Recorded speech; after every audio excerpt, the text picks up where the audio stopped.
આકાશવાણી ભુજ સમાચાર પરેશ મારું વાંચે છે।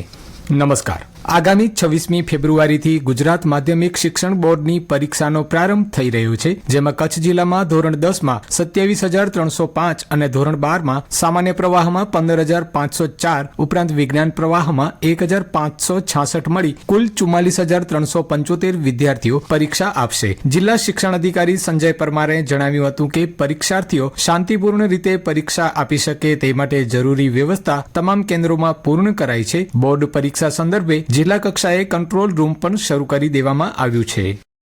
વિકસિત ભારત 2047ના લક્ષ્યાંકને હાંસલ કરવા માટે અને ક્લાઇમેટ ચેન્જના જોખમો સામે સજ્જ થવાના ઉમદા હેતુ સાથે ધોરડો ટેન્ટ સિટી ખાતે ક્લાઇમેટ રિઝિલિયન્ટ ડિઝાસ્ટર મેનેજમેન્ટ વિષય પર 2 દિવસીય કોન્ફરન્સનો ગઈકાલથી પ્રારંભ થયો છે। આ કાર્યક્રમમાં નિષ્ણાંતોએ ક્લાઇમેટ ચેન્જના જોખમો સામે આગોતરા આયોજન અને ઝીરો કેઝ્યુઅલિટીના અભિગમ પર ભાર મૂક્યો હતો। NCCSDના ડોક્ટર કિરીટ શેલતે કોન્ફરન્સ અંગે વાત કરતા આ પ્રમાણે કહ્યું।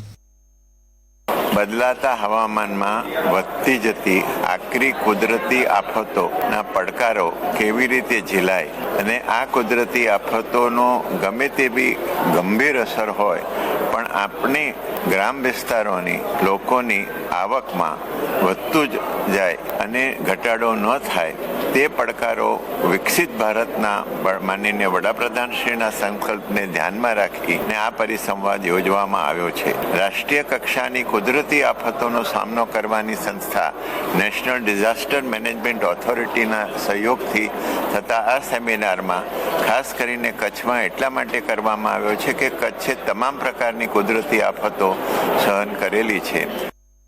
કચ્છ જિલ્લાના ભૂલકાઓના સર્વાંગી વિકાસ માટે જિલ્લા વહીવટી તંત્ર દ્વારા 1,455 આંગણવાડીઓના નવીનીકરણની મહત્વપૂર્ણ ઝુંબેશ હાથ ધરવામાં આવી છે। જિલ્લા વિકાસ અધિકારી અને ICDSના નેતૃત્વ હેઠળ અત્યાર સુધીમાં 46 આંગણવાડીઓમાં રંગરોગાન અને મરામતની કામગીરી પૂર્ણ કરીને તેને આધુનિક સ્વરૂપ આપવામાં આવ્યું છે। આ સ્માર્ટ આંગણવાડીઓમાં શૈક્ષણિક ચિત્રો અને આધુનિક સુવિધાઓ દ્વારા બાળકોને ગમ્મત સાથે જ્ઞાન પીરસવામાં આવશે। ખાનગી પ્લે સ્કૂલ જેવી સવલતો સરકારી કેન્દ્રોમાં પૂરી પાડવા તંત્ર કટિબદ્ધ છે। પંચાયતોના સહયોગથી સ્વચ્છતા અભિયાન ચલાવી બાળકોને આરોગ્યપ્રદ વાતાવરણ અપાઈ રહ્યું છે।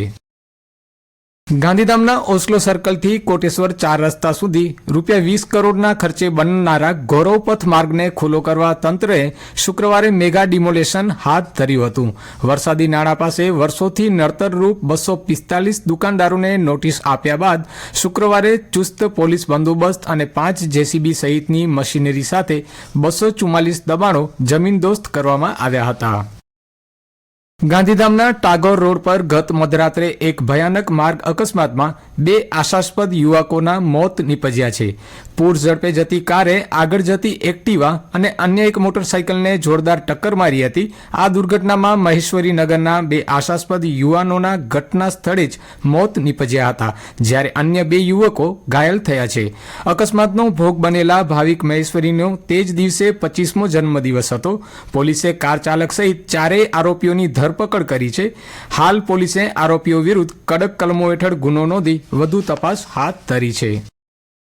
જાન્યુઆરીની કડકડતી ઠંડી બાદ હવે ફેબ્રુઆરીના પ્રારંભ સાથે જ કચ્છમાં શિયાળાની જાણે વિદાય થઈ રહી હોય તેવો અહેસાસ થઈ રહ્યો છે। હાલમાં સમગ્ર જિલ્લામાં મિશ્ર ઋતુ જેવો માહોલ જોવા મળી રહ્યો છે, જેમાં દિવસે ઉનાળા જેવો તાપ અને રાત્રે ગુલાબી ઠંડીની અનુભૂતિ થાય છે। આ દરમિયાન આજે નલિયા 13.2 ડિગ્રી લઘુત્તમ તાપમાન સાથે રાજ્યનું સૌથી ઠંડુ મથક રહ્યું છે, જ્યારે જિલ્લા મથક ભુજમાં 17.8 ડિગ્રી લઘુત્તમ તાપમાન નોંધાયું છે। વિકસિત ભારત જી રામજી અંતર્ગત અંજાર તાલુકા ભાજપની યોજાયેલી કાર્યશાળામાં આગામી કાર્યક્રમને સફળ બનાવવા પક્ષ કાર્યકરોને અનુરોધ કરવામાં આવ્યો હતો। કાર્યશાળામાં રાજ્યકક્ષાના મંત્રી ત્રિકમભાઈ છાંગાએ જણાવ્યું હતું કે જી રામજી યોજનાના માધ્યમથી 2047 સુધી વિકસિત ભારતની કલ્પના હોવાથી ગામડાઓને સમૃદ્ધિ તરફ લઈ જઈને તેમને થઈ રહેલા વિકાસ કાર્યોની જાણકારી આપી હતી। અને આ સાથે સમાચાર બુલેટિન પૂરું થયું। નમસ્કાર।